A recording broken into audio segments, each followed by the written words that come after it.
I'm going to turn this over to Treese, and the panelists, go ahead and take your place. Well, good morning, guys. As our panelists are coming on up, this is going to be an exciting day. So we have some highly qualified panelists to talk about 3 major subjects, okay? This is for singles, this is for married people, this is for engaged people, single people who want to be married, anything, the whole gamut. We're going to talk about how to handle conflict in marriage, family, how to handle crisis in marriage and family, and then how to set goals and financial planning in your marriage and family. So here we have Mr. and Mrs. Scott. This is Eshod and Precious. They're going to talk about conflict in marriage. How long have you guys been married? Together 13 years and married 7. That's all right. Then we have care pastors, Mr. and Mrs. Hunt. This is Pastor Anthony and Pastor Chekeia Hunt. And they're going to talk about crisis when it hit the family, hit your marriage. And how long have you guys been married? Going on 5 years, All right. And then our last but never least panelist is Mr. and Mrs. Abercrombie. This is Sharika and this is Ricky. They're going to talk about setting goals and financial planning. And how long have you guys been married? A year on the 16th. We've been together 26 years total. All right. So we're going to start with how to handle conflict. So if the Scotts can turn their mics on. Got it? Okay. So, Mr. and Mrs. Scott, how do you begin to handle conflict in your marriage? So first off, we just want to thank the pastors for even considering us for this topic. We have worked very hard at trying to have healthier communication and resolution skills. We decided long ago that divorce is not an option for us. Amen. And we researched that one of the main reasons for people divorcing is horrible communication skills or unhealthy ways of communicating and resolution skills. So again, we just worked very hard on it, so we thank you for even considering us for that. And I'm sorry. What was your question again? I'm sorry. I just wanted to say that first. So you said. What is the first step, or how do you start to handle conflict in your marriage? So the first step that we take is to listen with love. And so love is an acronym for listen, understand, and validate. So you want to take over listen? So to listen means to hear something with thoughtful intention, give consideration to a plea. So whenever someone is telling you that they're offended and you're listening to them, there's an internal voice that you have when people are talking to you. So just try to make sure that internal voice is not drowning out what the other person is trying to convey to you. So just basically give them your open ear and help them to understand what they're trying to tell you, what they're trying to communicate to you. And don't be in a state of defense. So if they're trying to communicate something to you and maybe they're telling you about yourself, don't have it in your mind, okay, well, I want to tell you about yourself too, or, I want to defend myself, and basically my opinion outweighs yours. And at the beginning of our marriage and the beginning of our relationship, that was my issue as far as, being stubborn or being selfish, and my opinions I felt like it outweighed hers. So just be open and understanding your partner. That was excellent, Mr. Eshod. Could you give us the acronym again, LUV? So What's it's that stand for? LUV. So listen, L stands for listen, U stands for understand, and V stands for validate.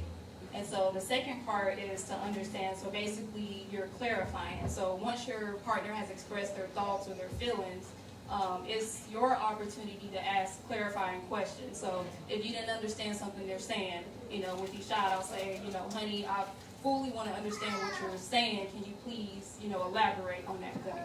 And it's also a chance for, if you think you understood what the person is saying, it's a chance for you to actually repeat back or summarize what they're saying, and then to ask them to confirm that what they said was, what you're getting. And take validate, go ahead. Okay. And then the third point is to validate. So validation means that we are acknowledging another person's emotions, thoughts, experiences, values, and beliefs. So validation isn't about agreeing with that person, it's simply recognizing or affirming that that person's feelings matter and they're valid and they're worthwhile. Come on, teach that. Come on now. Yes, and also to validate, as she said, you may not necessarily agree with what your spouse is saying, but just understand maybe what you said to them, the way you communicated it might have hurt their feelings or they might have taken it personally.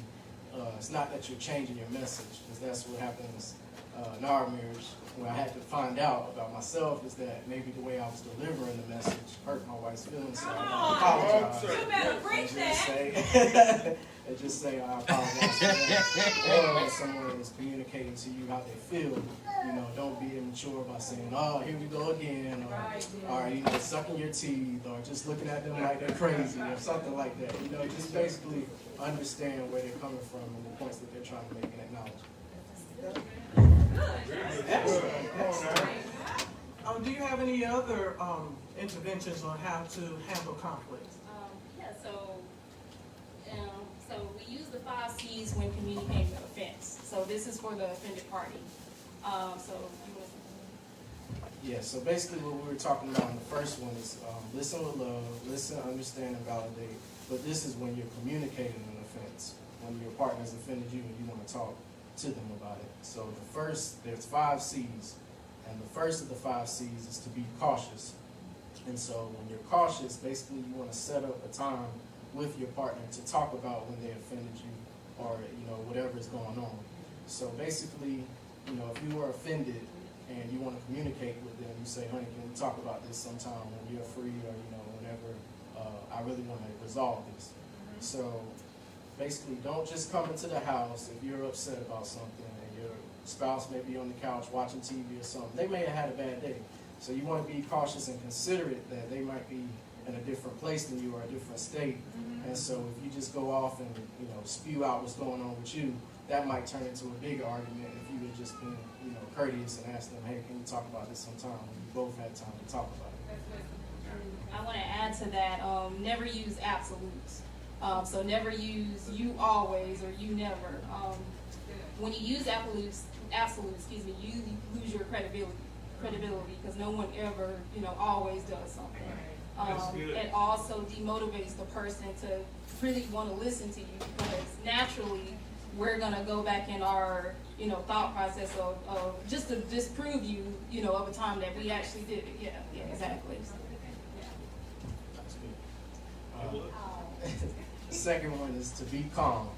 So if you're in this high emotional space or whatever after you've been offended and you want to communicate your offense, make sure you calm yourself down first before you talk to somebody, because you might start a yelling match, or you might just come across the wrong way.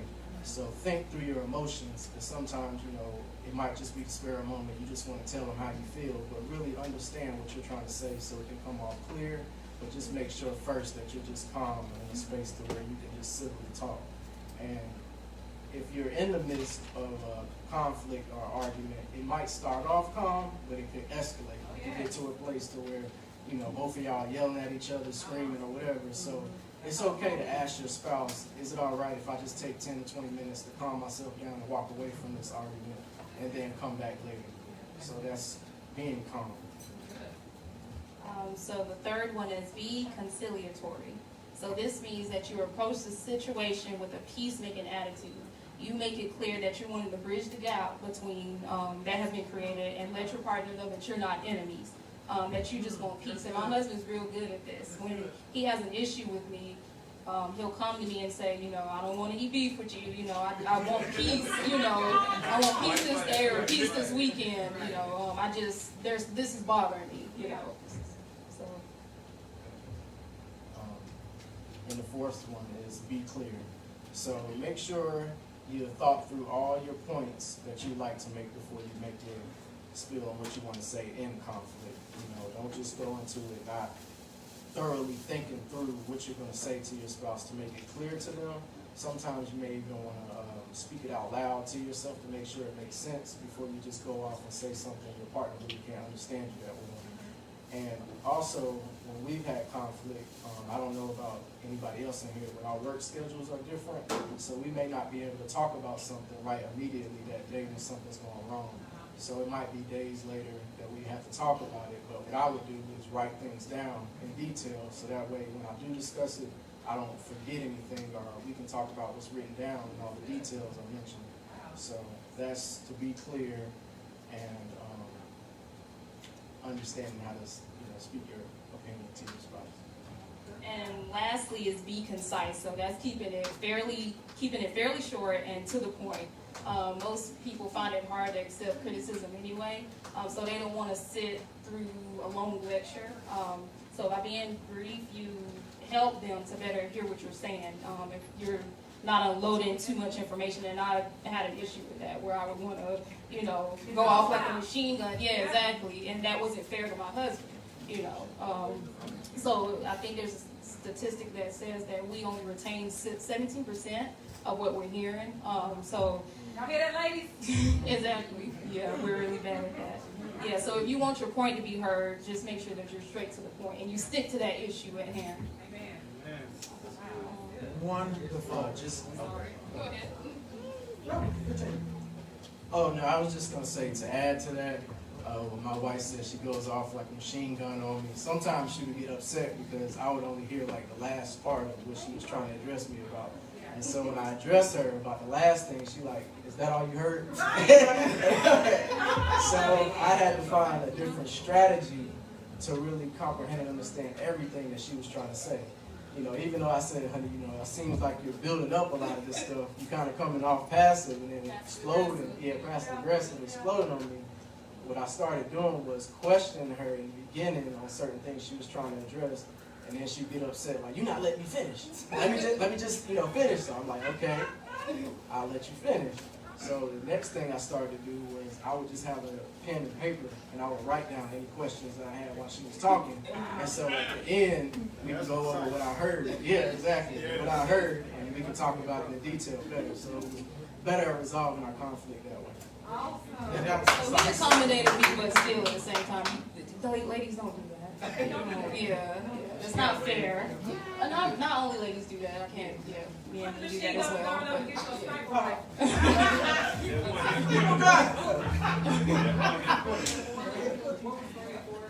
I'm sorry. 3 was be conciliatory. And then peacemaker, be a peacemaker. Yeah. I'm sorry.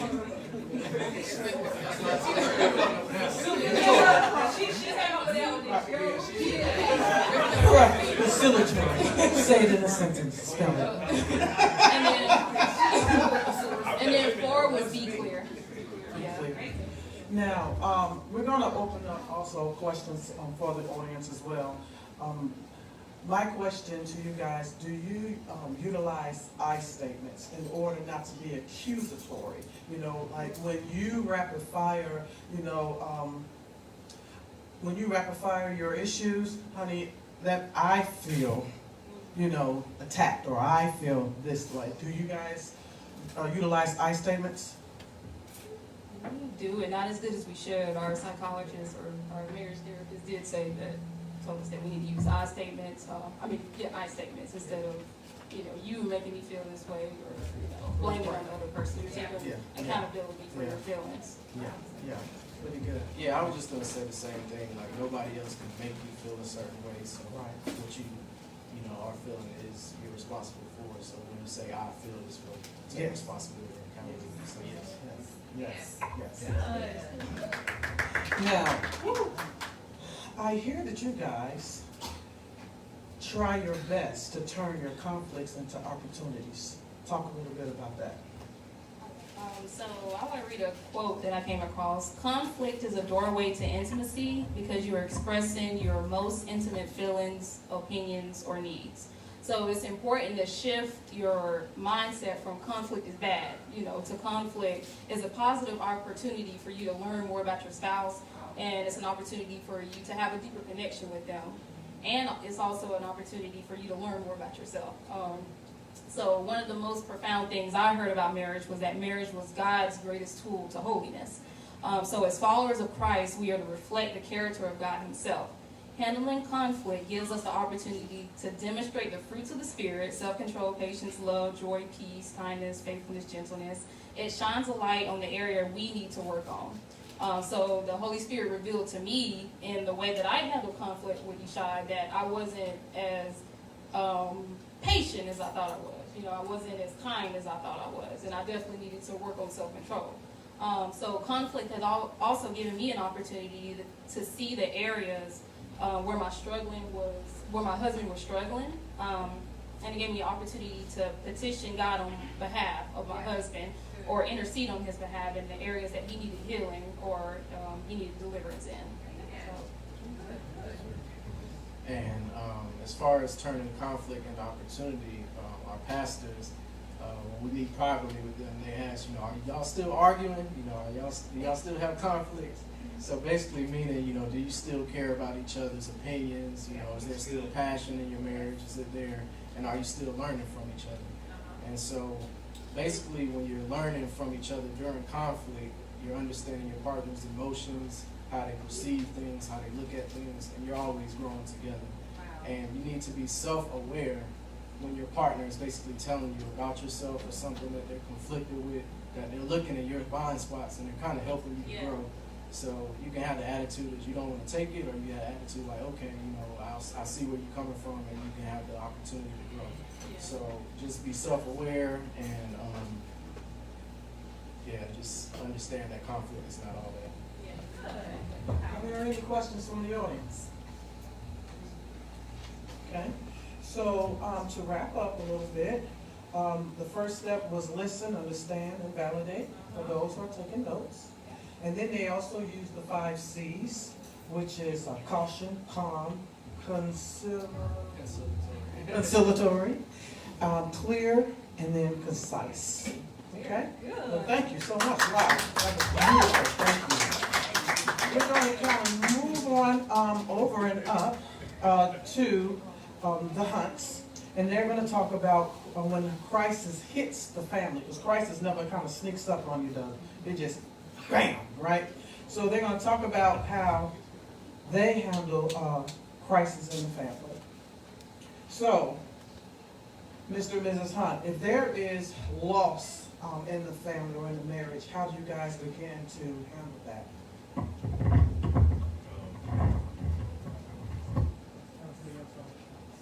There we go.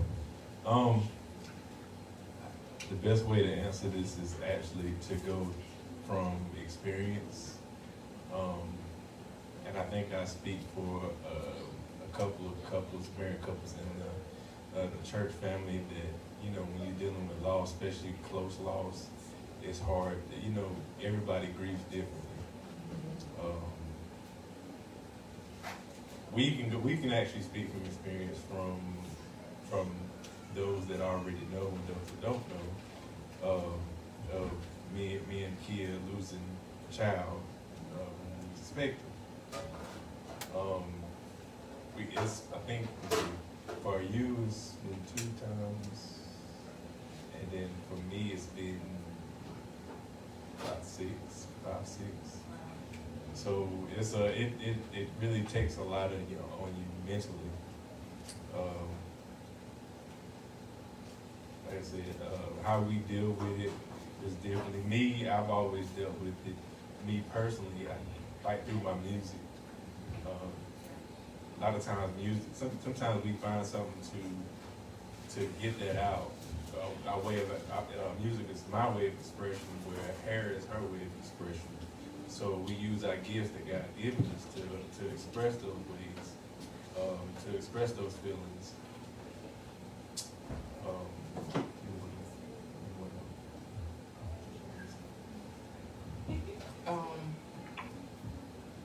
For me, I've always well, since being married, I've wanted to be a mother. I asked God to not let me be a mother before I was married. Not that I wasn't doing things that I should have been doing beforehand, but I asked him to keep me until marriage to be a mother. And he did that. And so it's, I feel like that's why we women, period, were created, whether it is to birth children or to just mother children. Like, you don't have to birth a child to be a mother. That's good. So for me, that's always been in me. My mom is the same way, and it's in me. So in, knowing, okay, we're pregnant, excited, and, it's just something in us that clicks when you see that positive test, and then to go to the doctor, and then they say, oh, the heartbeat is low. And it's like, well, I believe God, so I'm not worried about that, right? So then you go back to the doctor, and it's like, the first time it was devastating. Then the second time you go back, and it's just like it was like the ultrasound was just dark. I think I was telling Mama Terri about it, and it was like, you couldn't see anything. So I already knew, but in my heart broke, but then I knew God was there with me. So for him, he expresses that he deals with that through music. I dive in the Word, because that's what I know. And one of the scriptures that I found, it was in Lamentations. It's Lamentations 3:17 through 26. I'm going to read it real quick. It says, my soul has been cast down far away from peace. I have forgotten happiness, so I say my strength has perished, and so has my hope and expectation from the Lord. Remember, O Lord, my affliction and my wandering, the wormwood and the gall, the bitterness. My soul continually remembers them and is bowed down within me. But I call to mind, therefore I have hope. It is because of the Lord's loving kindness that we are not consumed, because his tender compassions never fail. They are new every morning. Great and beyond measure is your faithfulness. The Lord is my portion and my inheritance, says my soul. Therefore I have hope in him, and I wait expectantly for him. The Lord is good to those who wait confidently for him, to those who seek him on the authority of his word. It is good that one waits quietly for the salvation of the Lord. That scripture gave me life during that time, because again, like I say, it's like, God, you blessed me with this baby. You allowed this baby to be created. Why would you take it? I've come to understand, just in my spending time with him and listening, that it's for a greater purpose. That pain produces power. Come on now, pain produces glory. I don't know what it is that he asked for me to do. But I have a willing spirit to say, God, whatever it is, it hurts, but I trust you. Come Hence on. the shirt, trust the process. We have to trust that process. Come on. It's not an easy one. It's not one that we want at all, but it is worth it. Everything that comes after the pain is going to be worth it. I want to piggyback off of what she was saying, even because a lot of times, I think about it like this: if we didn't go through those things, would we be where we are now? Right. A lot of times we're like, man, I wish if I'd have known this was gonna happen, I wouldn't have did this, And we say that a lot, Right, we do. but we don't know what that changed in us Come on, sir. to make us the strong people that we are today. Yes.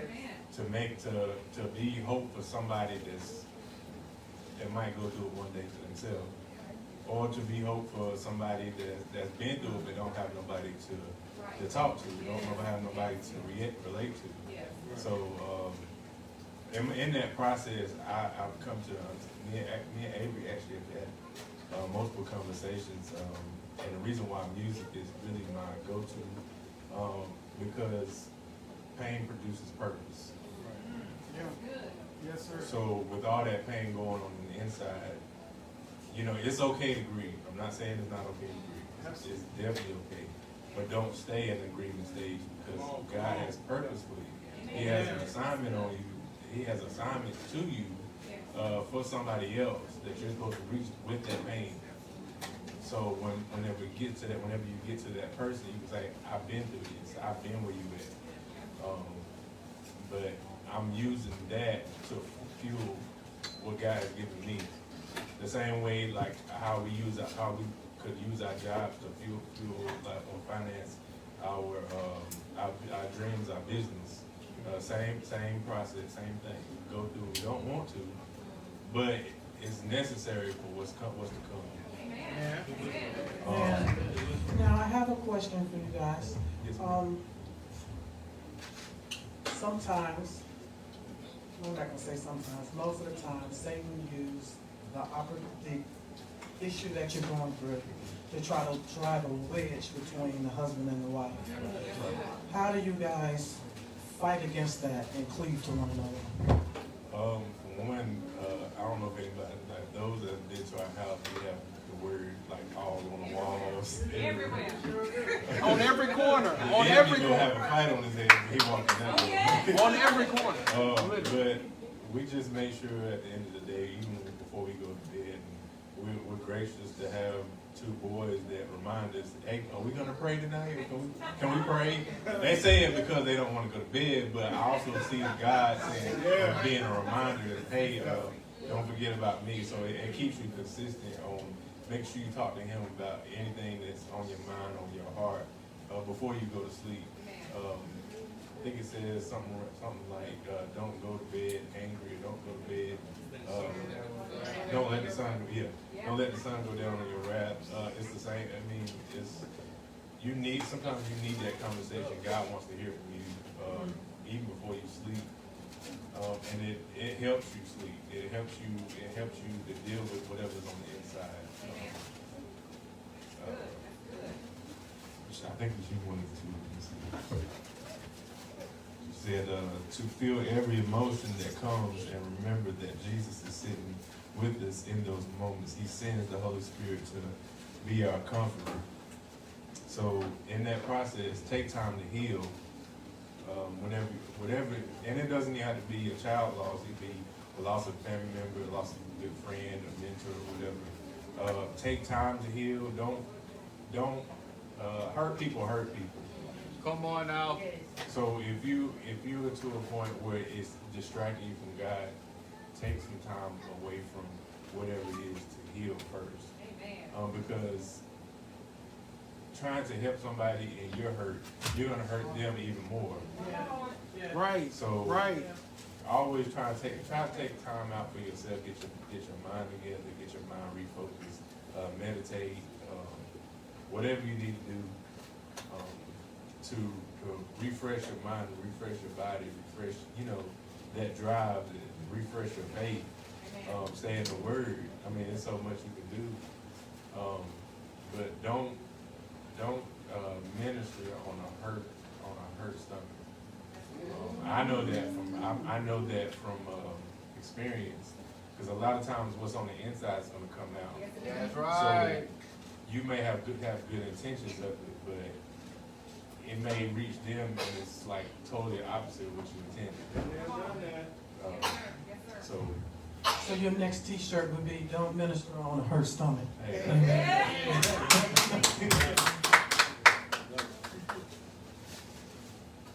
Teach us how you guys communicate with one another during crisis.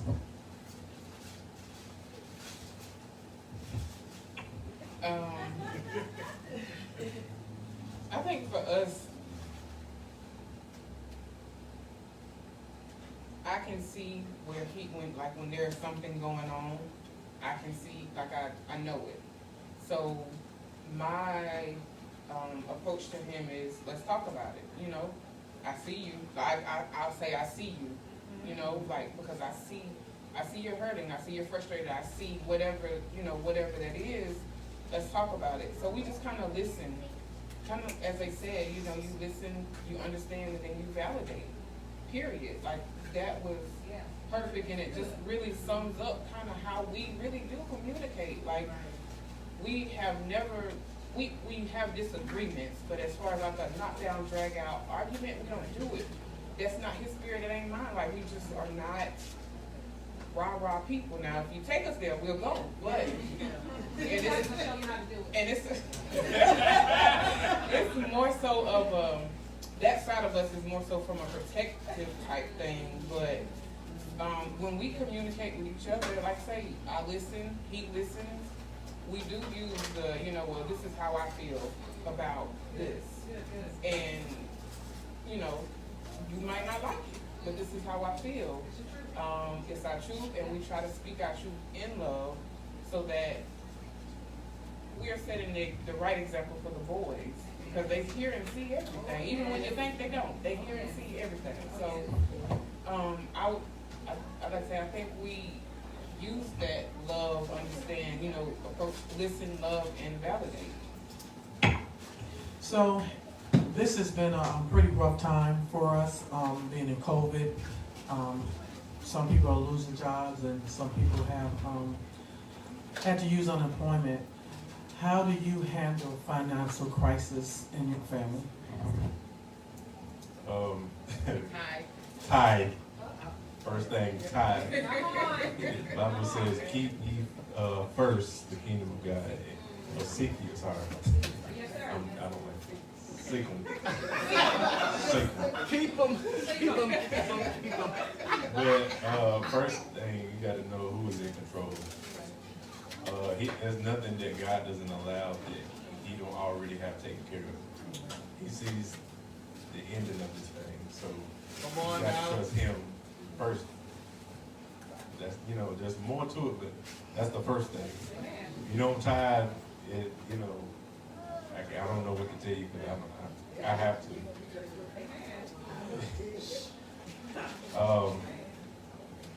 Financially though, and we can actually, even speaking from experience with this, because it's since COVID, it's either been she's been working and I've been at home, or I've been working and she's been at home. So we've both been in predicaments where we're like, okay, I don't know, God, I don't know what you're gonna do, but we're gonna need some help. But he always comes through. He definitely always comes through.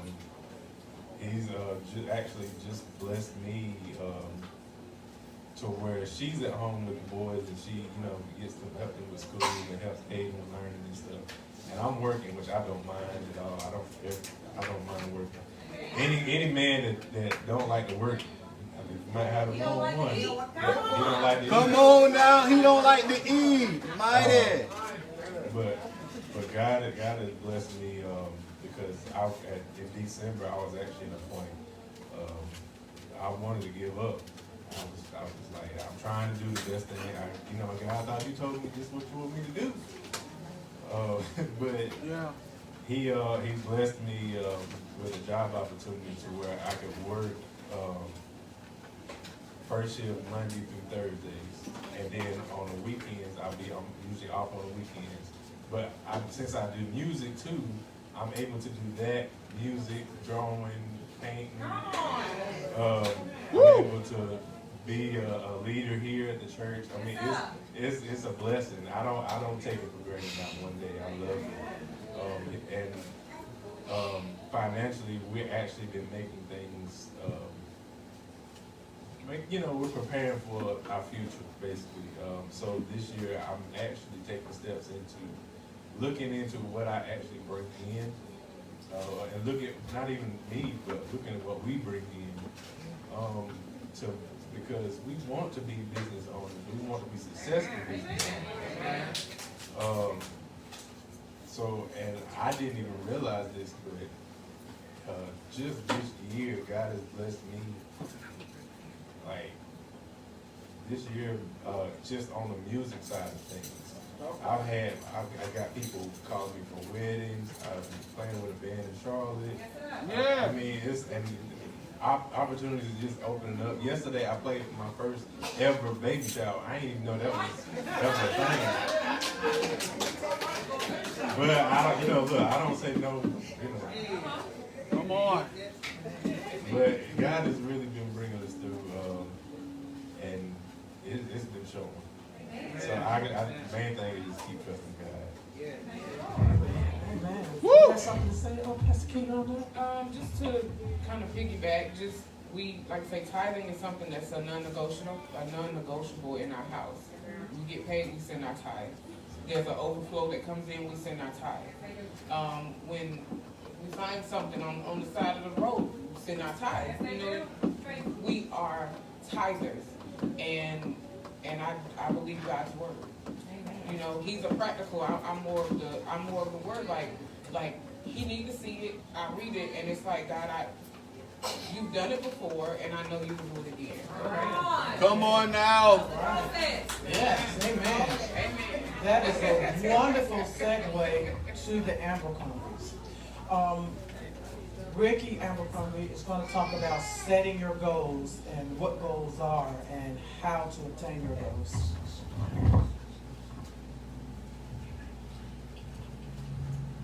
All right, good morning, well, good afternoon to everybody. My portion of this particular task is going to be talking about goals, and say the best way to start talking about goals is just to define goals. So what is a goal?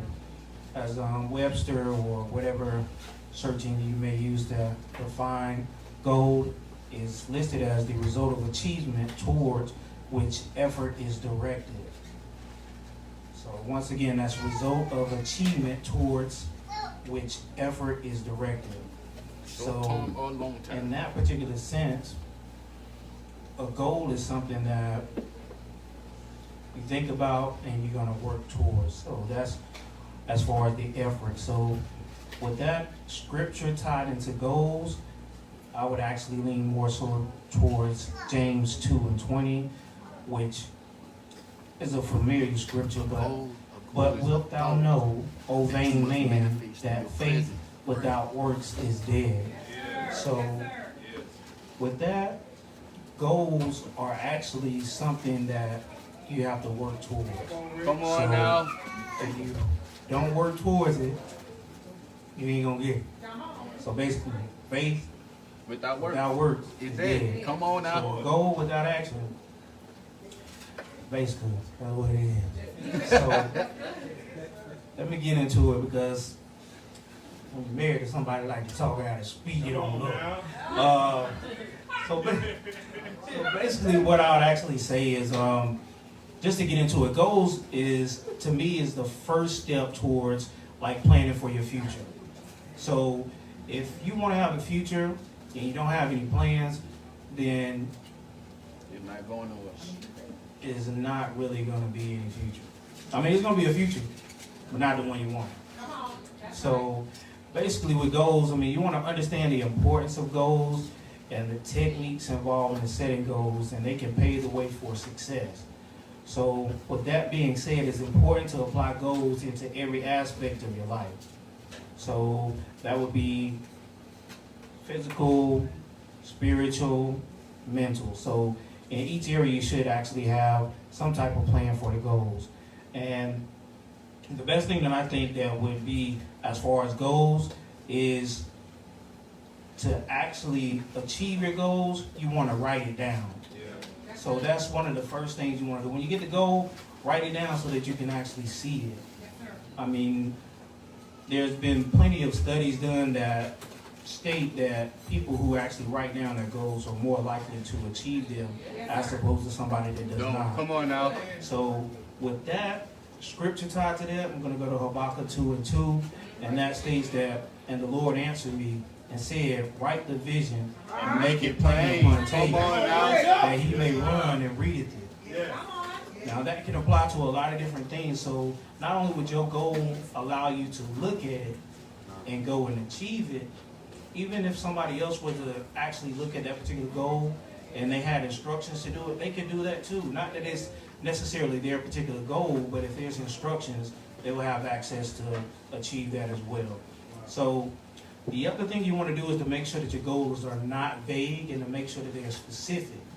So in that sense, let's say if you make a goal I just refer it to like getting fit.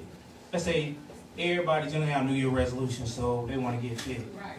So if I say I want to get fit, that's my New Year's resolution. Hey, I can say tomorrow I'm fit. You know what I'm saying? I'm fit enough. You know, but in order to actually do it, You have to put in some you have time. to understand what fit looks like. So let's say if your goal is to be fit, do I want to be like, you know, like LaVelle fit? Shout out to LaVelle, I see you tonight. Or you want to be The Rock fit, or you want to be, you know, just whatever your fit is. Like if you want to have rock hard abs, you want to be slender, you want to be bulky, you actually have to be specific. So if I said that I wanted to be a bodybuilder, then I know that Right. that's what I want to do. So you don't just say you want to get fit, just be specific in what you're doing.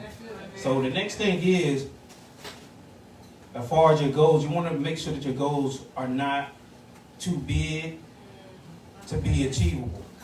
So not to say that you don't think big, grand as far as your goals, it's just that you want it to be something that you can obtain. So basically, not instant gratification, but you want to have it as opposed to a timeline. So let's say, basically piggybacking off of the getting fit, if you were actually saying your goal was to lose some weight, which is one of my goals. So therefore, let's say if I wanted to lose 50 pounds, I'm not saying that that's my goal, I don't want to be that skinny, but let's say 50 pounds. So if I were to lose 50 pounds and I said I wanted to do that, and then let's say this week I lost 10 pounds.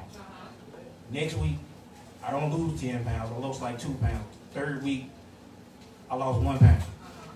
So I'm looking at it like, man, I ain't never gonna get to this 50. And when you start thinking in that sense, you want to actually start doubting yourself as opposed to thinking about it in a smaller measure. Like it's 50 pounds, but each week I'm getting closer. So I lost 10 that first week. I mean, you want to get to the point where you're actually celebrating that. So I lost 10, man. I'm about to celebrate. I lost 10 pounds. Next week, I lost 3 pounds. I'm upset because you didn't lose 10 pounds, but you should be. You lost 3 more pounds. So you're on your way to actually achieving your goal. So don't think about it as a big goal, because in your mind, that's something that's farther away. But if you break it down into more manageable, bite-sized pieces, it's going to make more sense. So celebrate the little milestones, basically. The next thing is that you want to do what, or let me rephrase that. You want to look at your circle of people. So you want to actually make sure you're surrounding yourself with people that actually are going the same direction that you're going, or that's been to where you want to be and continue to be there. So basically, let's say if I had an issue with candy, I eat candy all the time. You know what I'm saying? I ain't about to go chill at the candy lady house and talk to her. Well, for all of the younger people, back in the days, a candy lady was somebody in the neighborhood. You went to a house, you had a whole bunch of candy set up, she got ices in the freezer. You know, you just basically gonna get what you want, pay for money. But anyway, you don't want to go to a place where there's a lot of temptations or somebody that's not working with what you want to be in. So therefore, you want to do that. So you get with the group or people that's on your same path, but you also want to intertwine people that's already there. So let's say, piggybacking off the same thing, so y'all get it, fit. So we all losing weight. So I'm with the group that's losing weight. You know what I'm saying? I ain't over here with the group that's, you know what I'm saying, we're going to hit the buffets pre-COVID. You know what I'm saying? We're just going out eating every day. And then I'm over here and I'm with other people. Shout out to Jalen because he fit, you know. So he been fit for a while. So if I want to be fit, I'm going to hang out with this dude. He done did it. He got the fit lifestyle. So that's basically what you want to do. So surround your people with people, or surround yourself with a circle of people that you want to be with. Okay, speed it on up. Basically, the last thing I'm going to touch on is basically how to scale your goal. So what you want to do is break down your goals. So let's say we're going to get away from being fit. So let's say my goal is I want to save $50,000. So $50,000, in 1 year. So let's say if I want to save $50,000 in 1 year. Some people ain't never seen $50,000. Some people like $50,000, saving it, spend it, but either way.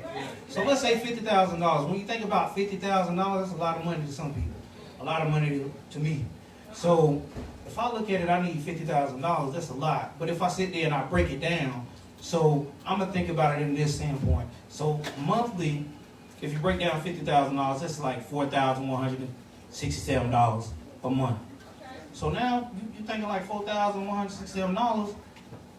That ain't that bad. You know what I'm saying? That's something that I could possibly obtain. But you don't just stop there. You just got to go a little bit further. So you think about it weekly. So let's say weekly, $4,167. We'll break that down in a week. That's $1,042 a week. So it's getting better. So if you go somewhere and somebody keep taking the price down, you're like, oh, you talking my language. So basically that's how you looking at it. So then you go to daily. So if you got $1,042 a week, then you're thinking about a day. So let's just say 30 days. You thinking that's $35 a day. Now who can't make $35 a day? So now I'm thinking like I gotta make $35 a day.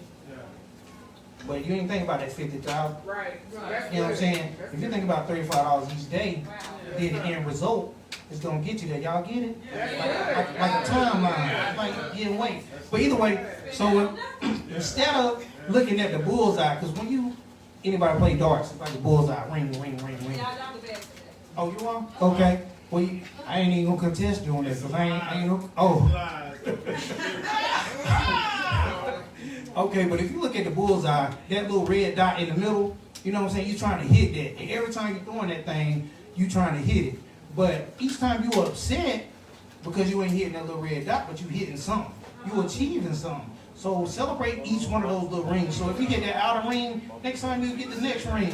So keep going until you get to the bullseye. So that's basically what I'm saying. So to end everything, a goal without a plan is just a wish. So you do not want to. Could you repeat that, please? Just wish. I mean, a goal without a plan is just a wish. So you don't want to be wishing all your life. You want to actually do some things. So basically, a last little thing I'm gonna say right quick before I pass the mic. What our family does each year is that we actually sit down and we create a vision board / like action boards.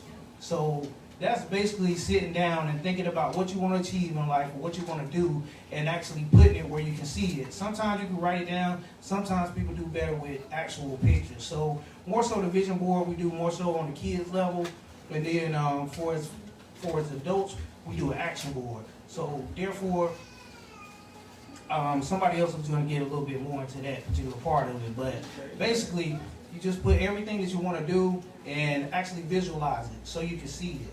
So basically put it somewhere where you're going to see it every day and use it as motivation.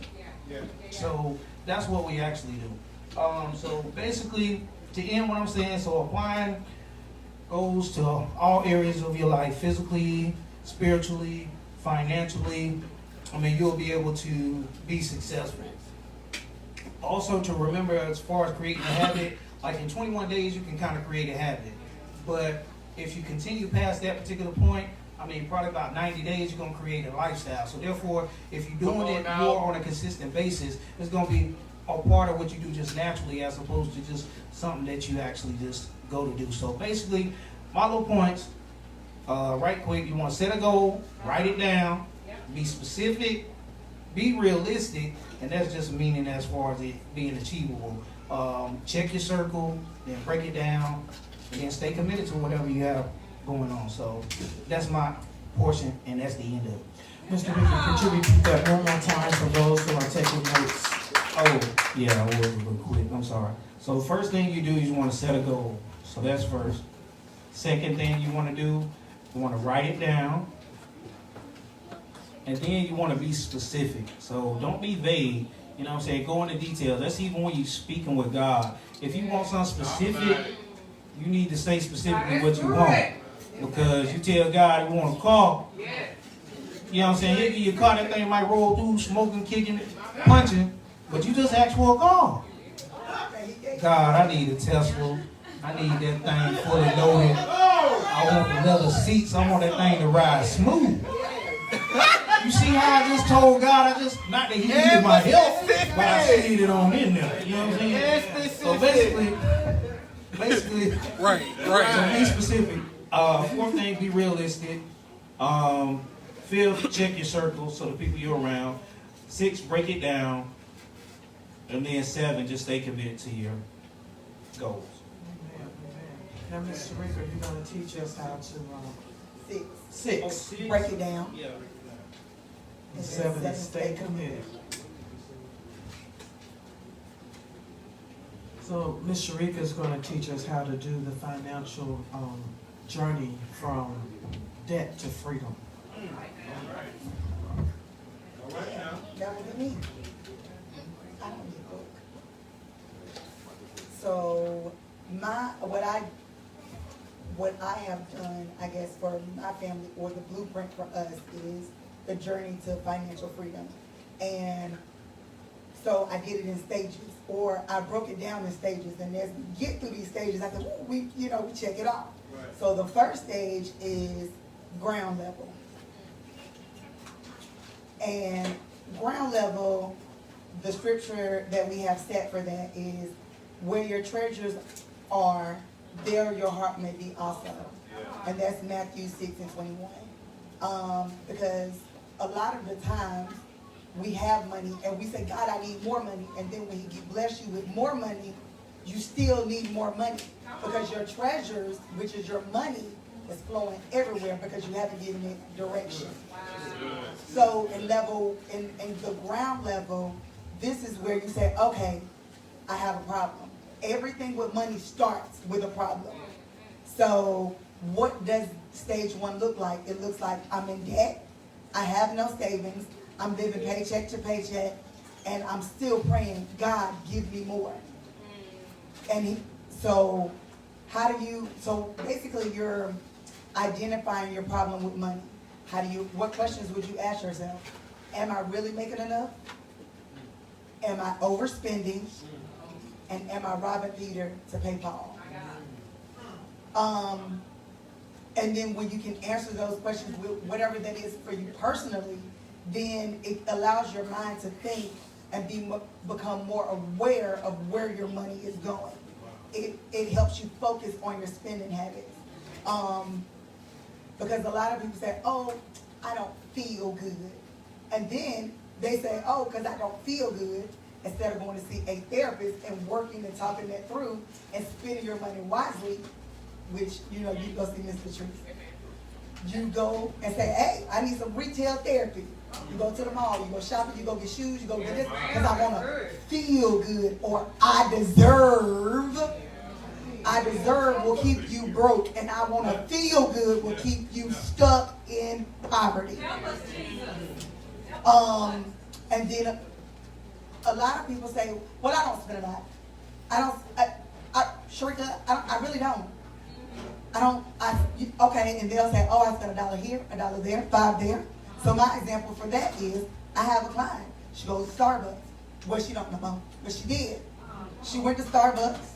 So I said, okay, you go to Starbucks. Starbucks, what? Oh. That's dangerous. Disclaimer, Starbucks, no offense. So Starbucks for her, roughly, when we looked at her bank statement, was roughly anywhere from $5 to $7, right? For one item. And she went 5 days a week. She didn't go on the weekend because she didn't work. She was at home. But she went 5 days a week. So I said, okay, on the smaller end, if you spend $5 a day, that's $25 a week. Okay, how much is that in a month? $100. $125 on a 5-week month, right? So you spend $125, you just spent that at Starbucks, and that didn't edify you really in no way, shape, form, or fashion at all. But you didn't spend $5 on a bag of coffee and water that you're already paying and produce what you need for $5 for the whole month. You just have to train your mind to think differently about your money. Shout out to Dr. Green, drink more water.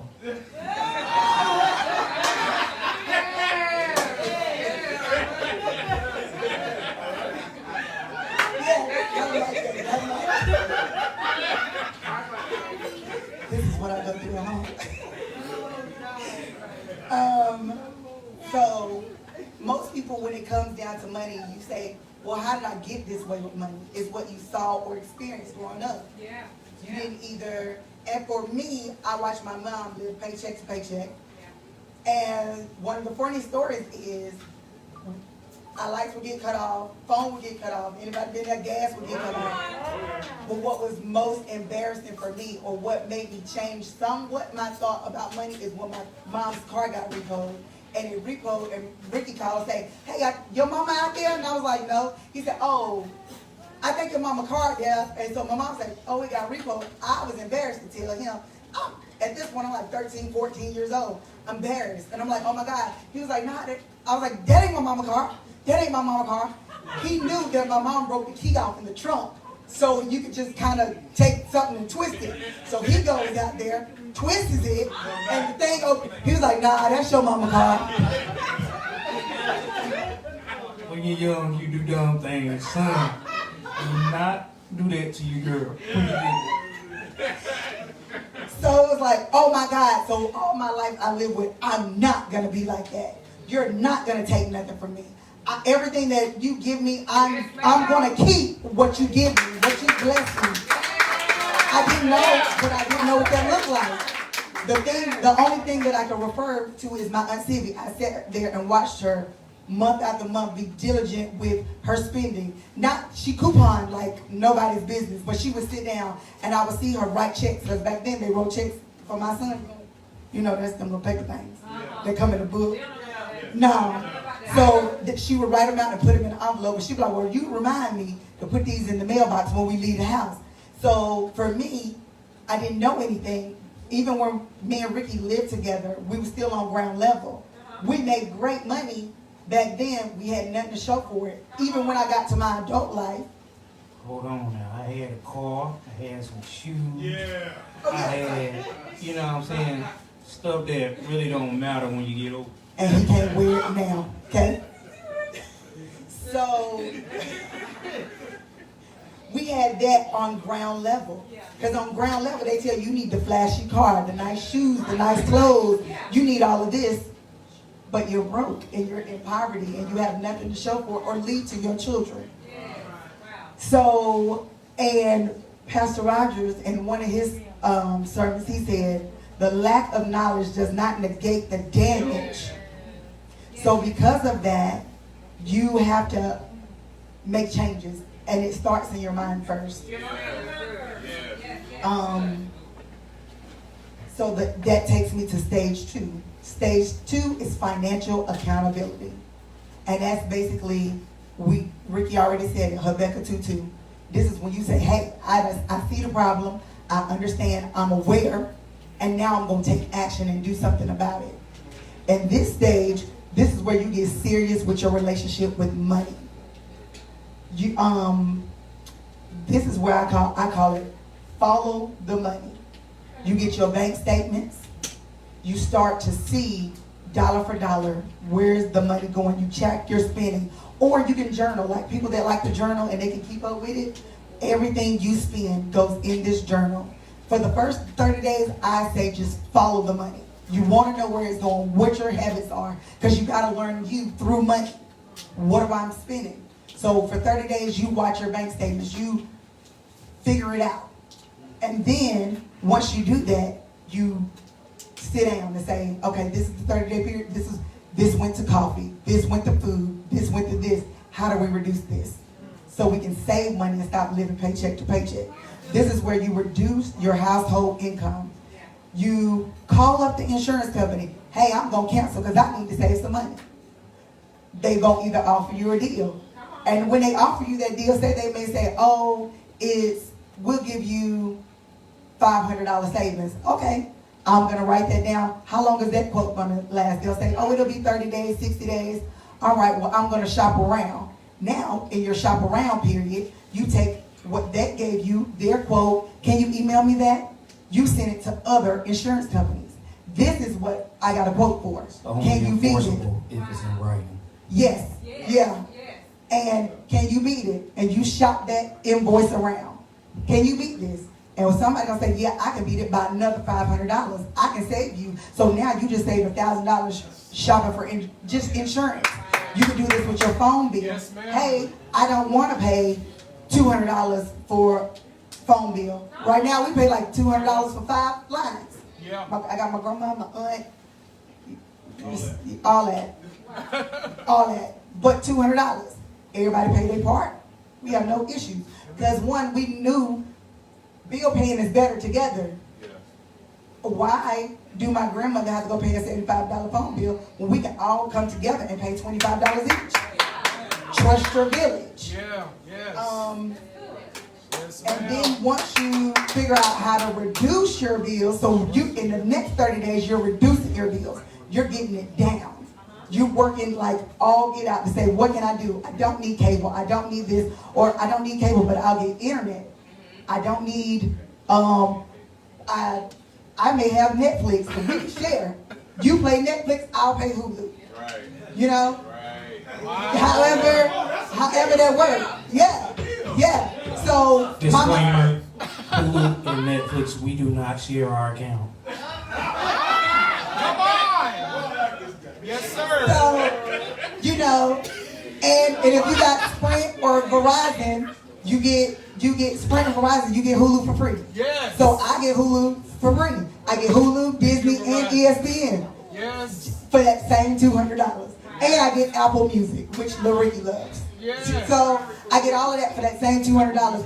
And 6 people in my family get to enjoy that for $200 a month. You said for Sprint? Sprint, and well, each of them have different things. So if you follow me on Facebook, I'll post that because everybody have different stuff. Sprint does Netflix too. So if you got Sprint, you can get Netflix for free. T-Mobile does like a Tuesday where you can do taco. They do free tacos on Tuesday. They do Disclaimer, discount rates. these are all limited time offers. Well, they're all going on right now, and they've been going on for the last year. So I will post them so you can take advantage of these. I am definitely, I spend on food because I like to eat. But I'm frugal McDougal when it comes to everything else. And now you're at day 60. Now you know where your money is going. Yes. You have reduced your expenses, so your carbon footprint. Now you're starting to see more money. You're motivated. Now this is where you say, at day 60, let me create a plan. Now I'm going to tell my money where to go. Yes. Now I don't watch it. I finally watched it. I know where it's going. I done reduced it. Now I'm going to do and create a budget. This is where you say, this is what I make. I'm paying my tithes and offering. And everything else kind of follows down. And I'll go a little bit deeper into that. So everything in your budget kind of follows that. Step 2 is really taking financial accountability. So that's where you create that budget. You are giving your money a direction to go. So my note for that is, if you give your money a direction, if you do not give your money a direction, it will flow everywhere, accomplishing nothing. Say that one more time. Father. If you do not give your money a direction, it will flow everywhere, accomplishing nothing. That's good. I love that, Rick. Yeah, you got to get a vision for your money. Father That God. was everywhere. Everywhere. It's everywhere. It will flow everywhere. It's direction. Yeah. And then stage 3, this is where you get in financial, this is your financial wholeness piece. Wholeness. And that goes from Romans 13 and 8. Owe no man anything but love one another. For he that loveth another has fulfilled the law. What that simply means is, I don't owe you nothing but love. You can't come to me and say, oh, I owe you a dime, a dollar. I didn't rob you to pay Paul because I focused on Paul. And then I turned around to pay Peter. And now we can all sit in the room together comfortably because I done paid all y'all. That's what financial wholeness looks like. It looks like fixing your financial life and you're working the plan or the budget you put in place. You're in this stage for the longest. Because this is where the stage you're saying bye-bye to living paycheck to paycheck. And you're living in overflow. This is where you continue to reduce your expenses. You continue to, and then this is the stage where you start to pay off debts, like your car, your home, all that other good stuff. This is where you create savings. So if you don't have a savings, the first stage of savings is the emergency fund. This is like, hey, what if something happened and I lose my job? What do I need my expenses to look like?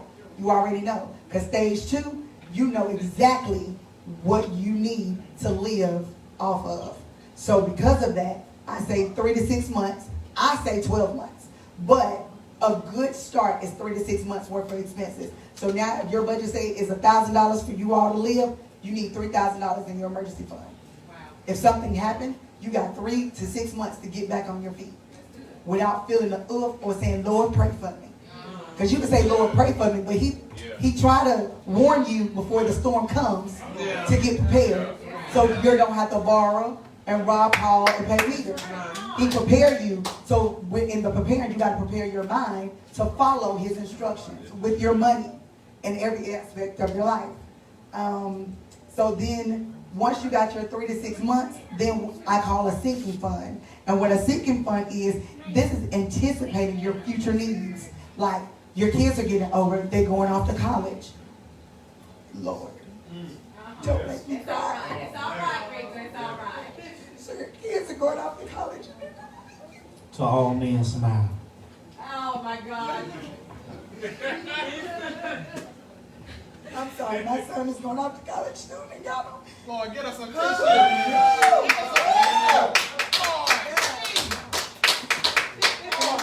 And I was so emotional. He's been there so long. We grew up together because, I had him when I was 18, so we literally grew up together. So all this stuff, he does it because he heard me say it over and over and over until it sunk into me, because you have to hear it in order to create action in your body to do it, because it's not easy when you haven't seen it. But what a sinking fund is anticipating your future needs. You have a car, you know it's going to need maintenance. Amen. How much does that maintenance run you? You need to know what your oil changes are on your car and all the other stuff that he takes care of. Right. Which is a lot. Yeah, all of that stuff that comes with having a car. It's going to need tires.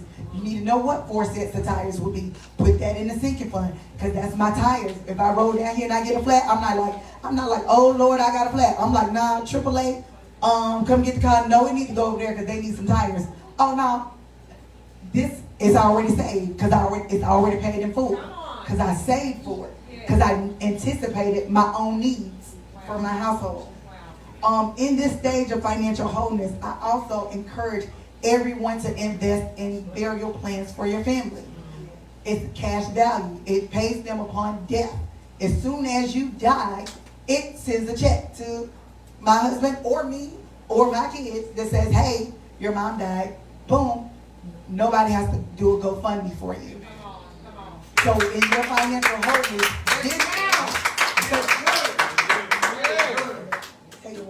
Disclaimer, they're not going to say, hey, your mom died, here's a check.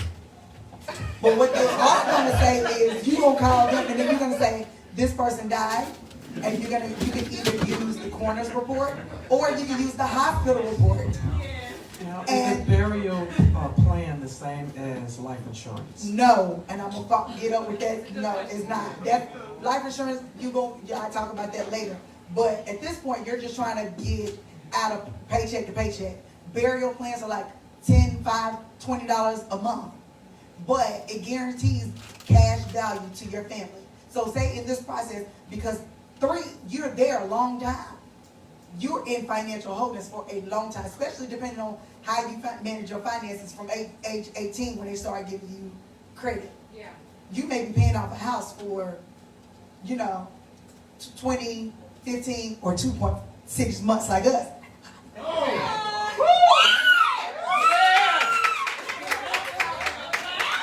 House off in 2.6 months? 2 years, 6 months. Shout out to Jesus Christ. We And appreciate so you. this month, we was able to do that. Hallelujah.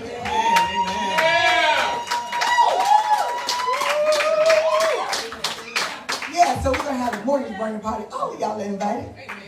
when they send me that paid off paper. Paid in full. Whoa. Yeah. Disclaimer, don't burn that paper. We'll make a copy of it. We're gonna burn that one. So in this, I'm used to it. I laugh all the time, and laughter is good for the soul. So you're in this stage a long time, and you may lose a loved one during this time. So you want to make sure that is a thing in your mind. I need a burial plan, so that way is taken care of. And how your money is supposed to flow. So when you're living, or you get your paycheck, you can do it on a month scale, or you can do it each paycheck. But how it's supposed to go, 10% goes to tithes. Amen. And I tithe off gross. Yeah. Not after the tax man get his money. Right. I tithe off the what God blessed me with originally. The bigger number. Yeah. Go babe. Disclaimer. After about a continuous month, you will feel okay about it. Just stay strong. Believe in the Lord. And tithe off the right amount. Right. Amen. I'm gonna say it again. Stay strong. Stay committed. Consistent. And He'll bless you. Yes, He will. In Real good. 2.6 years. 2 years, 6 months. 2.6. Yeah. So you might not see it right now. But use the gross. Stay consistent. And watch Him do it. Won't He do it? Yes, He will. Fruit Jesus on 3.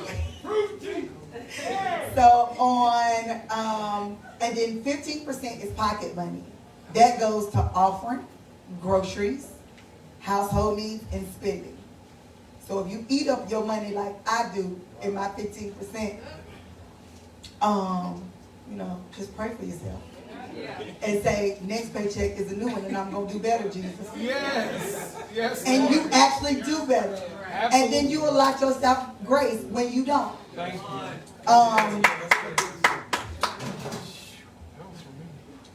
Disclaimer. Your pocket money is your pocket money. Yeah. If you want to eat and stay around and not fit, eat your 15%. That's your money. Do what makes you happy with your money. I have a question. According to the plan. So 15% each spouse, or is that 15%? That's total for the household. Okay. Like your total income together is 15%. And you...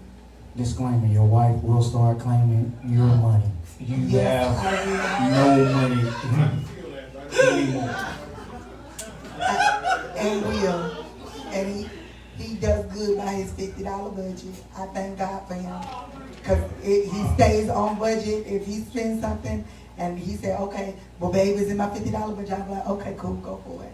Enjoy that. Because you have to allow, because you don't want it to feel like, I can't have this, I can't have this, I can't do this. I eat mine. He like to shop for household blowers and motors and stuff. Sorry about all these disclaimers, but fellas, your spending amount is always less than theirs.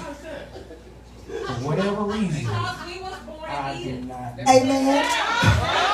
Come on.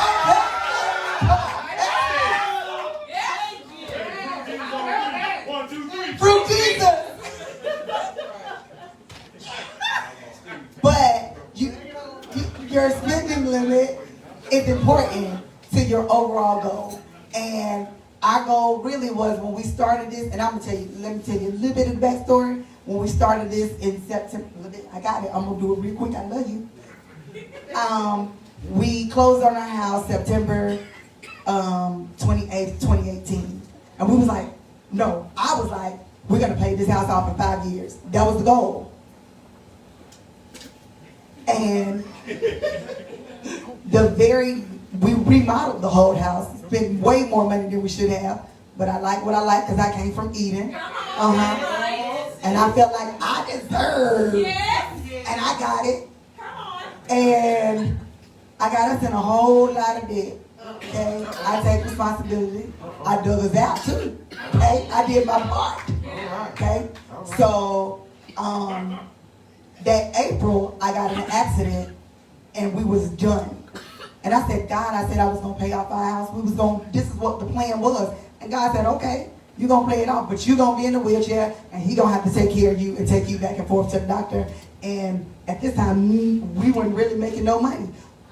But we took care of ourselves first. And we had savings and we had residual income.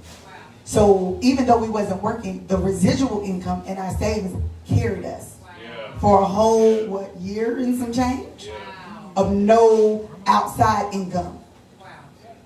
So when you put back and save for yourself, now, so that's a year that we just still was paying regular old mortgage, And then in 2020, God decided, okay, I'm gonna raise you out of that chair, and I want y'all to go get it. And we went like 2 bullets. Pew! Well, 1 bullet into 1. It was 2 that merged because we decided to get married. 2 merged into 1. And when we merged into 1, He blessed over to where we was throwing lump sums on principal payments. And I'm like, we looking at each other like, whoa, did we just do that? Yeah, we did that. And then I would sneak and do more. Because at that point, it becomes a lifestyle after work. So it's kind of like an addiction. You'll be like, oh, I got $5. Let me put that on the principal. I got $2.32. So no, it didn't happen where you just throw a big lump sum. Some of it happened $2.32. $2. It was $3.22 at a time. It was a free nugget. If you have a wife that do not understand the principles of sending in money on your mortgage prior to, you have to specify this goes to principal only, otherwise you just getting money with it. They'll put it on interest. They'll put it on interest too. So you gotta do that. So that's everybody got pocket money, offering, groceries, household needs, spending, because I got off track. Is that the same principle for car notes? Yes. You car have notes to tell them to put the extra on the principal? Yes. And I don't care if you put $20. You keep putting $20, that $20 will add up.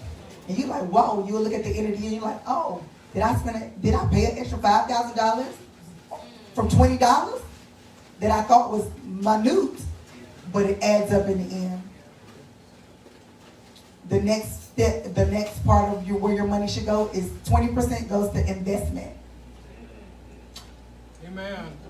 Okay. This is either where if you got debt, you're going to either pay off debt with it, or you're going to create new streams of income. So either or, you either going to get more money, you're going to take some money and flip some money. Y'all got that? Yeah. Or if you have debt, you're going to pay down money. Because either way, you either going to pay down money, so take a credit card. Say your credit card is $5,000, and I take my 20%, put it on my credit card. My credit card monthly was $135. Now it's $35. So you're saving money each month over month by paying down it. Or if you don't have any debt, like my son, you can invest it all. And teach kids that little, so they don't go out there and get in debt like we did.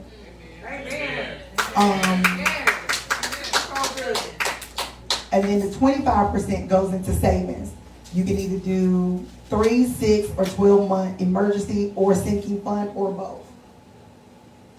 And then the last percent is 30% of and that goes to shelter. That goes to rent, lights, water, and gas, if you have it.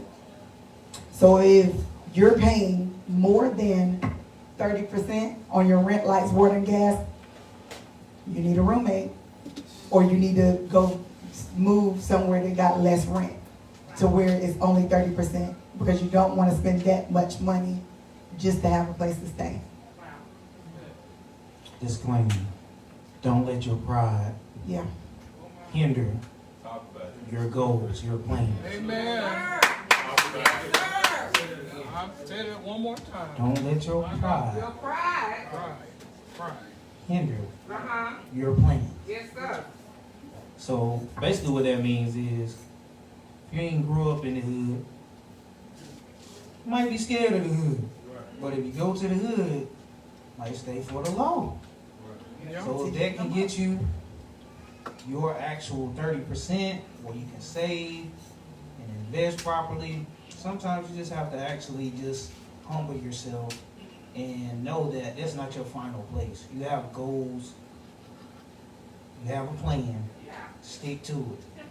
You ain't gotta entertain yourself with the activities that go around in your particular neighborhood, but sometimes you have to actually just humble yourself to know that, hey, this is the place I'm in right now, but it's not the place that I'm going to be.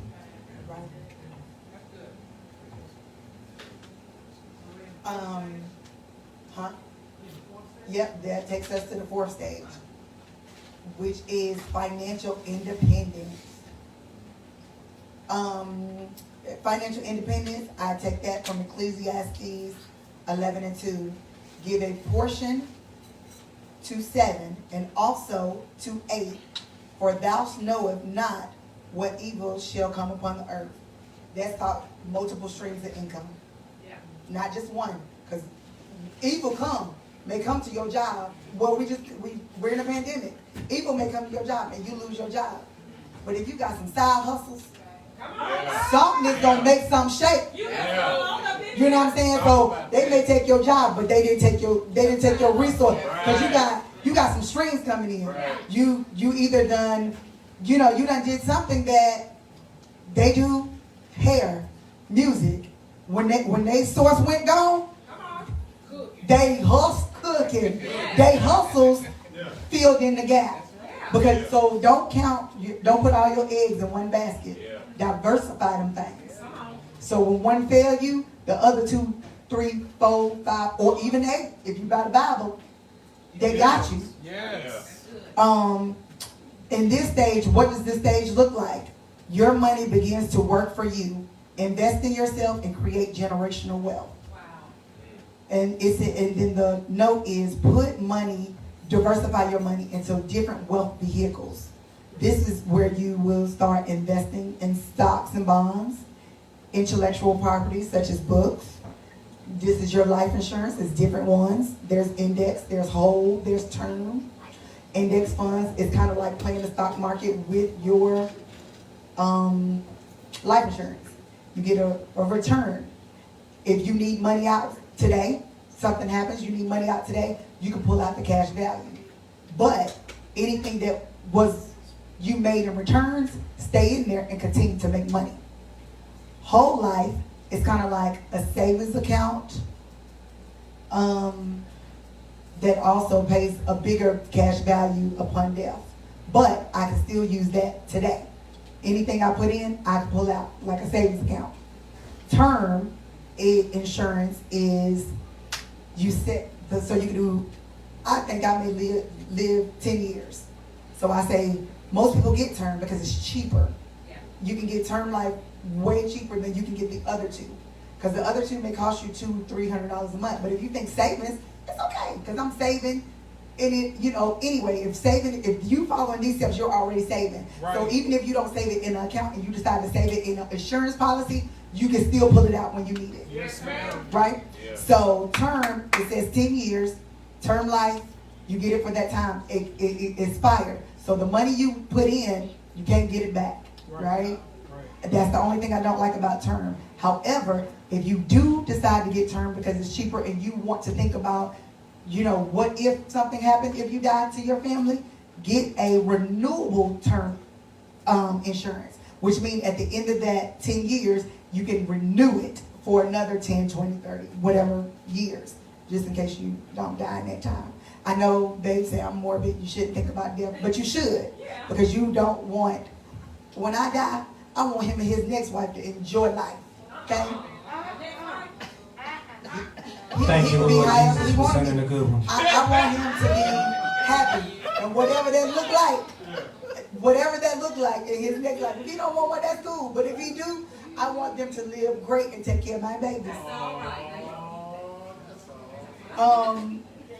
And you as disclaimer, I don't. No, that's why I said if he want one, if he don't. See, when you say you don't want one, that scared me, because it's like, so you want scallywag ass?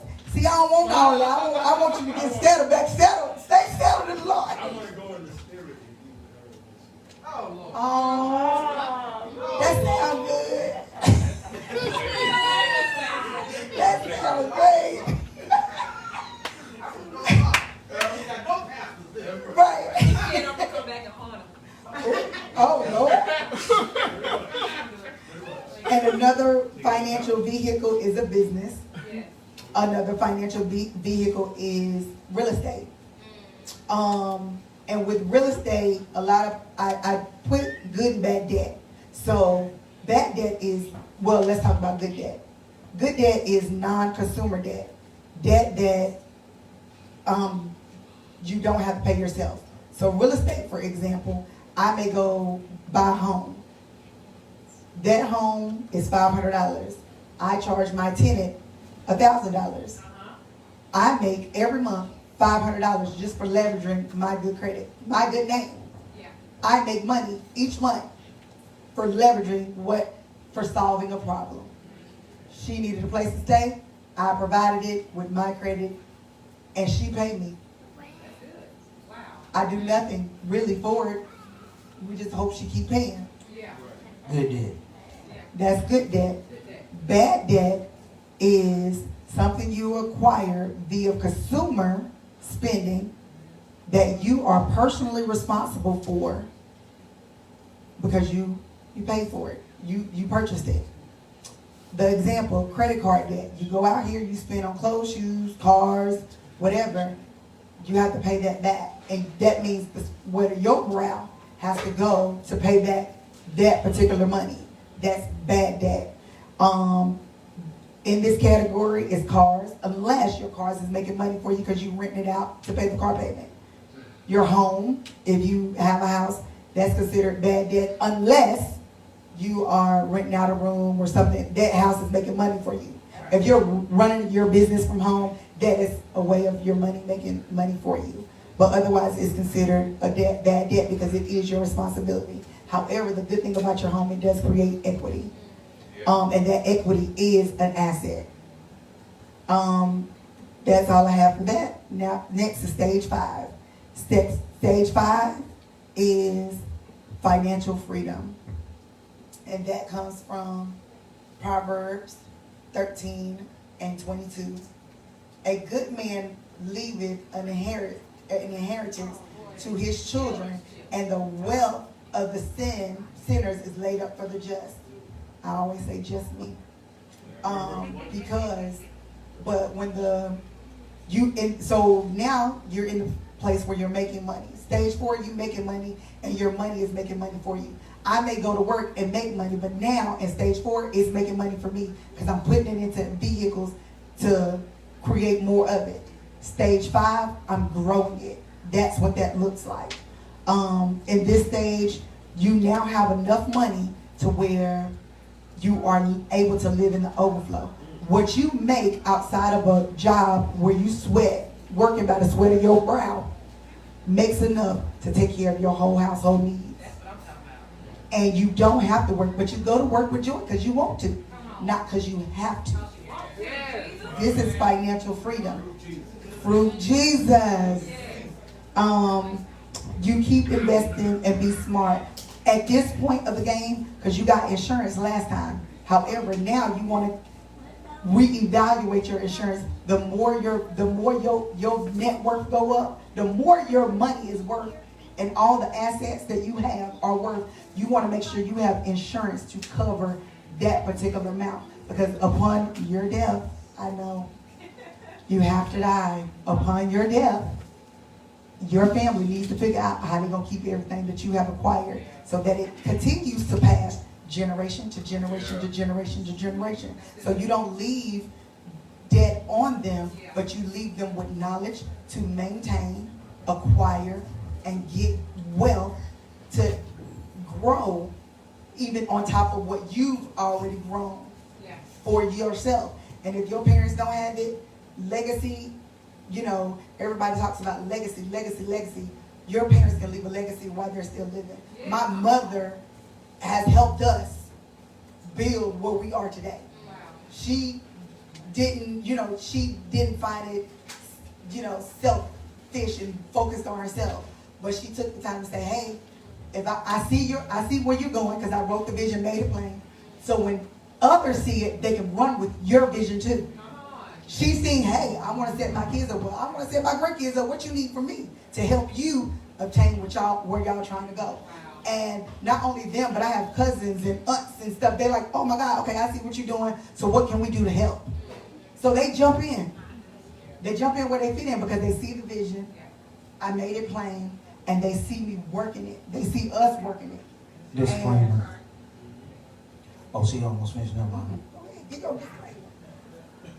Well, disclaimer is that when you sit down and you do your goals and your plans, not everyone has to be privileged to that information. So you want to make sure that the people that you are actually providing this information or this particular plan, they are fully for you, and in the event that they're wanting to help you.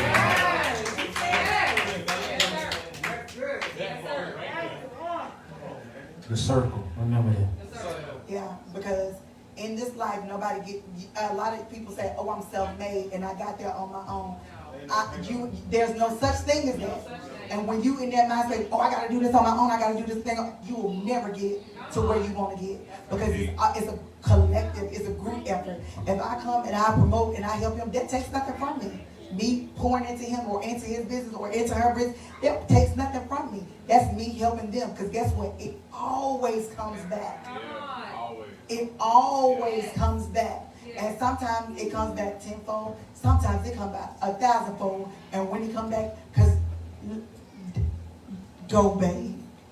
Disclaimer. Sometimes it may not come back. But the thing is that not all the time should you do things out of the expectation of wanting something in return. You should just be willing to actually give or willing to actually help somebody else get to where they're going.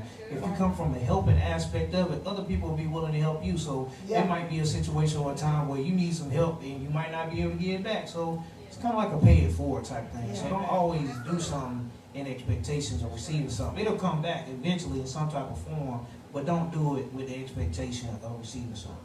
And especially not receiving it from the person that gave it to you. Expect from God. So your expectation is not, I may help Miss Latrice.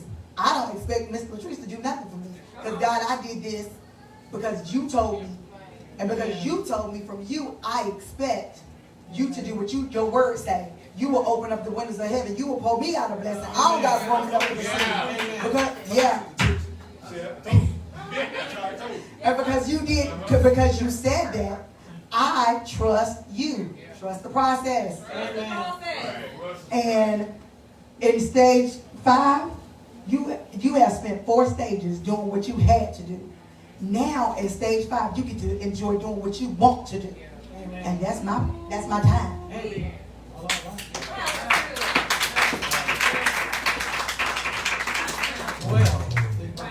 It was long. Okay, so just to break down what she said, because like my man down there, you heard all that. You see it right here. Write it down so you can touch bases with everything she just said. Not that all wives won't talk like that, but still, sometimes you want to do it. But I'm gonna give her the opportunity to go over some of the stuff that I said. So basically, when she says something, you write it down so that way you can retain it. So basically, her plan is, or what she's saying, with your money, you want to first evaluate what your debts are. So this is kind of like an action board, half of it anyway. So when we say a vision board or action board, it's kind of similar to this. See, a vision board for kids is going to have a lot more pictures and stuff like that, because they just gravitate more towards that. But when you, on the adult side, you want to put an action. So you, but basically start with your debt. You want to list out all your debts or whatever, and that'll come out to that. Then you reevaluate, so you got your spending habits. So once you do that, then you're going to actually go to the next step. What action will you take? And then you want to follow your money, which is seeing where it's going, evaluate the spending. Then third, you want to reduce the spending. So once you do that, you got a plan over here. So you got your money, you're going to create a budget. So my budget's going to show me, hey, this money going here for this money going here for that. And then you're going to take action. So basically, like what she said, if you're calling and you're saving money, you're going to save money for your insurance, save money from the phone bill or whatever and everything. Then let's say you got a total of $1,000 you're going to save. got a mortgage, 100,000, car 8,000, credit card 1,000. So I done save $1,000 a month. So now that I saved $1,000, what I'm gonna do with this $1,000? So basically, what you do is just break it down. So I'm gonna take $200, pay a little extra on the principal, on the mortgage. Got a car note, I'm gonna take that $200, put it on the car. Then I'm gonna take $200, put it on a credit card. So all of this money on principal, everything on principal. Remember that. When you call somebody, be like, put that on principal. Like, put that on Mary Had a Little Lamb. Put it on principal. So basically, so you got all of that. So you done spent $600. Then you got the remainder $400 left. So basically, you're gonna take $200. You're gonna invest that, and take the other $200 in and save that. Now, this is where you have to become disciplined, because a lot of people save $1,000, then they go blow the $1,000. You still ain't got $1,000. Still act like you ain't got $1,000. Yeah. So this money, you still paycheck to paycheck right here. Until you get your savings and everything set up to an amount where you comfortable, then you might be able to spend some of that $1,000.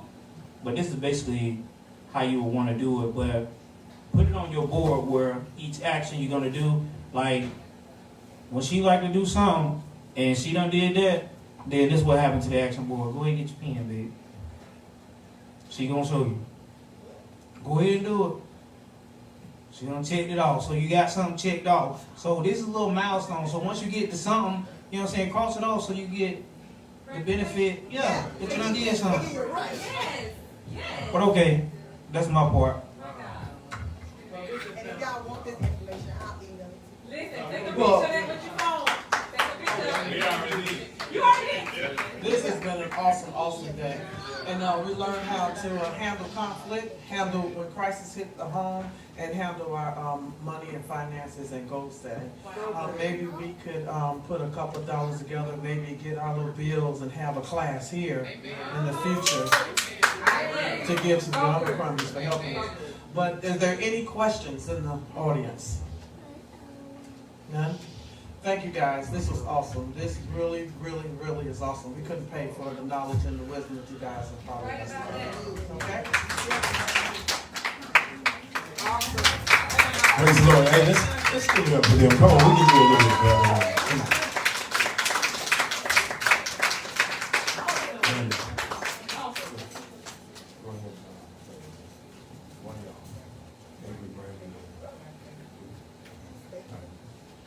So, and I'm gonna make this as quick as possible. I just want to thank y'all, each and every one of y'all, for taking time to sacrifice. Eshod, let's see, I got your name right.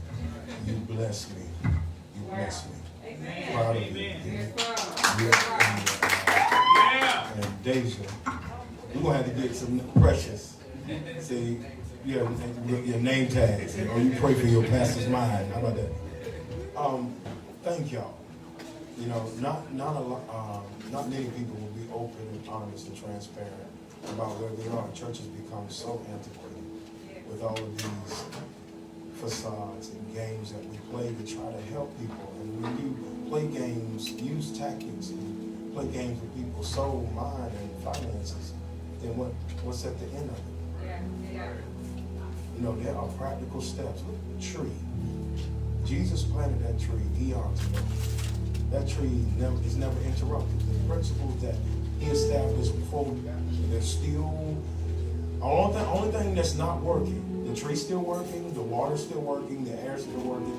Every principle God established is still working without the interference of man. So when man steps in and interferes, what happens? There's a breakdown in expectation, a breakdown in communication, and we stand there with nothingness, with all the sweat, but nothing. Practical ways that God has given us to where we can have success, like the tree. Right. I'm telling y'all, religion is scary. When you throw it down,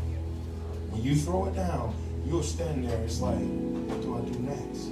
That's so fearful for some. So they go back and pick it up because it's slavery. The only thing I know is cucumbers and watermelon in Egypt. That's all I know.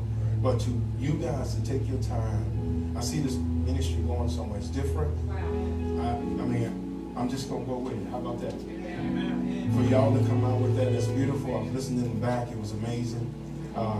Anthony, Pastor Anthony and Pastor Kia, oh my God, to give us your tears, your blood, your sweat, your misunderstanding. Hasn't that been held back from us? We feel like church people are not even real, right? Like they don't have no struggles. I got plenty of struggles. And I need to hear the voice of God from inside of people that I know that's been through something. And they ain't scared to tell it. Okay, you went through it. It's cool. But I'm going through. Help me through what you just got out of. Right? And to come down the line and see our next future pastors that didn't even want that title. Don't God show you something that folk don't want? Disclaimer. They are not. Yeah, this thing.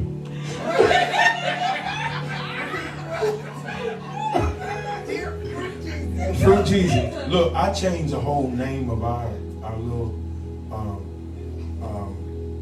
staff from Fruit Basket to Fruit Jesus. Yeah, I love it. Changed the whole name. Wear shirts with Fruit Jesus on it. I like the sign of that. Fruit Jesus. Yeah, amen. And to the wealth of wisdom and knowledge. Y'all are scary. Y'all are scary. Like some people, when you pull from them, you pull, it get rich and then it gets shallow. It was like it was a reservoir, like an artesian well. Like it's a cistern there that's pumping so much wisdom, so much revelation and understanding that it just kept pouring and it got thick. Y'all, thicker and thicker, didn't it? Let me say this. Slaves will not defend anybody, but slaves don't want this information because they're relying on the master to make their life better. But when you take something that Hebrews don't want, and some of us, until we mature, run away from, it's called responsibility. When you take responsibility for your own life, you want information like this because you don't have nothing to what? Lean on. This is so powerful. So y'all get ready. Y'all gonna have your own Sunday. Okay? Each one of y'all gonna have your Sunday.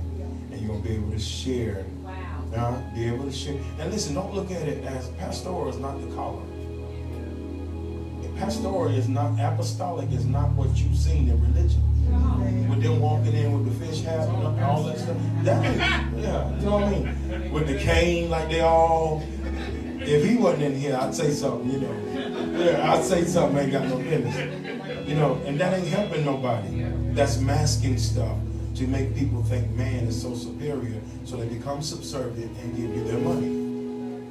Now I want to put money back into you. You know, into our community. And it's a difference. So, you know, each one of y'all, we're going to talk when it's comfortable and convenient for y'all. I like to, you know, and like I said, pastoral don't mean that you got a church. That's what people think. I'm a pastor, so I got to go get me a church. I got to do this, I got to do that. That's the wrong thinking. Pastor means you have something, you're leader, shepherd. You have something that I need, that we can become a complete body. My foot itching, I need a hand to get there. This hand is a pastor. You understand? You know what I mean? If I done messed on myself, I need my mind to say, okay, we need to clean that up. You don't need to be doing that. You're too grown for that.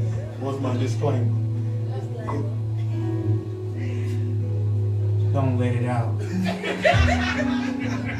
But, you know, without, yes, just hold on, hold tight. Yeah, don't do that. But this is what I was thinking. Psalm 91 says, he that dwelleth in the secret place of the Most High shall abide under the shadow of the Almighty. Yeah. And throughout, when it goes down in the scripture, it's talking about, he said, I will hide you in my pavilion. And I was thinking, ministry-wise, it's got to be a church. It's got to be a place where people don't feel threatened in the house of God. You don't feel threatened that somebody's going to get your child, or somebody's going to, you know, flirt with your wife, or flirt with your husband. You know, all of that stuff is out the window. Where we can, our guards are down, where we can really come to the presence of God, and we can be healed. That will be here, I promise you. I promise you. And sometimes the under shepherd has to bark in front of everybody when he sees something coming you don't see. You understand? And it looks harsh, and y'all know what I'm talking about. It looks harsh, but there's a genius in the mechanics and how God doeth that. And so sometimes when someone has an agenda that doesn't suit the overall flow of the house, you'll notice it going forward. It'll happen just like that. Their intentions will be exposed. Things will come to the light. And so no one will be in the dark. So we can, it's y'all said done with this, but when back in the day, when you went to a party and you said, who all going? Who all got money? And somebody hop in the car and you all the way you going, ain't got no money to get in, ain't got nothing. They just wanted to go. That's cool, but I need contribution. I need you to either, look, go in there and get the Doritos. If you got enough to get Doritos, bring the Doritos out. You got gas money, put gas money. And we can go somewhere and we all feel like we got equity. That's what I'm saying. Amen. Fruit Jesus on 3. 1, 2, 3. Fruit Jesus. And listen, let's support Steve, and also let's really support him. My wife and I, we want to sponsor some like what? A couple massages where you can go and relax. We want to sponsor you. So, amen. If that's you, go back there and talk to Steve, get some information, and we'll make that happen. And also, Eshod and Precious. Boy, thank you, Lord. I'm getting that. They have this juicing business that they're going to set up the next time, maybe next Sunday. And so in the morning, we're going to have like our juicing while we're teaching, doing praise and worship. And they're going to, and so we want to support every business that come. You open up the door, we're going to support. But here's the thing, to keep the continuity and keep the reciprocation going. When somebody else put theirs out, you come back and support theirs. You quit being Hebrews. Quit being the N-words. Just, and then if a village decide and a tribe decide that we're going to be successful and we got God on our side, ain't nothing we can do. Ain't nothing we can obtain. Let's stand on our feet. Amen. Let's clap it up for Steve. Amen. Thank you. Hallelujah. Amen. So the key, as go, Papa, come on, Mama, come on. Thank y'all. Thank y'all. As you understand where we're going, we're not trying to do church. That'll come after we get through with this process, because we've been in ministry, this young lady and I, for since we was in our teens. Teenagers doing church together. Teenagers having a family together. Teenagers, and we didn't really have guidance. We didn't have no mentors. I still to this day don't really have any mentors. Oh, I know that's dangerous, but I don't trust people except for what's in the circle. And what I'm seeing now, trust your circle. You ain't got to outsource all the time, because the information be right up under your nose. In the house. In the house. So I'm trusting my tribe from here on out. And amen, anything foreign, it will expose itself. Because guess what it does? I showed my wife, I said, listen, I'm driving this car, you sitting over there. I said, put the brakes on. She couldn't. I said, mash the gas, you can't. When God got somebody driving and they know where they're going, and you don't know where you're going, or you don't know how to drive, or don't know what a car is, stop telling the driver how to drive. Yeah. Just ride. Amen? Amen. Hallelujah. Praise God. Amen. It don't stop me from trying to match the brakes. No, not her. Yeah, not her. I'm just giving a point. She don't know, well, she do tell me how to drive. I get this scratch on my arm, like, slow down, like, But there was one time in particular, I think we had just worked through some issues, and we were loving on each other, and everything was good. And when I get in the car and somebody trying to slingshot me, you see them at the light and they inching up. You know when that light turn green, they gonna mash their gas and try to get in front of you going on the interstate. Patrick, she was sitting over there. She was just going to have to take that this morning, because I could feel the energy of this car over here. And I hit it. I said, I won, Jesus. I won today. Boy, when I looked over there, she was hotter than fish grease. She do not like for you to drive fast. And so, yeah, and so she wouldn't get right. And I said, don't be mad. Don't be mad. I had to win. It's a man thing. You gotta understand, it's a man thing. If you were worn out, then self-esteem been shattered. It is that deep, though, ain't it? It's the gotta win coming off the 85 thing. Amen. But all hearts and minds clear. Thank you. Let's give them a hand. Amen. I think they got your plates fit back. Let's give Latrice a hand for doing her Oprah / Ricky Lake / all that good stuff. This worked out just like I saw it, just like I planned it. So I give God the praise. Amen. So they got y'all plates fixed. Amen. Thank y'all, thank y'all, thank y'all, thank y'all. Amen. Let's go now unto him who is able to keep us from falling and to present us faultless in the presence of his glory with exceeding joy. To the only wise God, our Savior, my Savior, be glory, majesty, dominion, and power, both now and forever.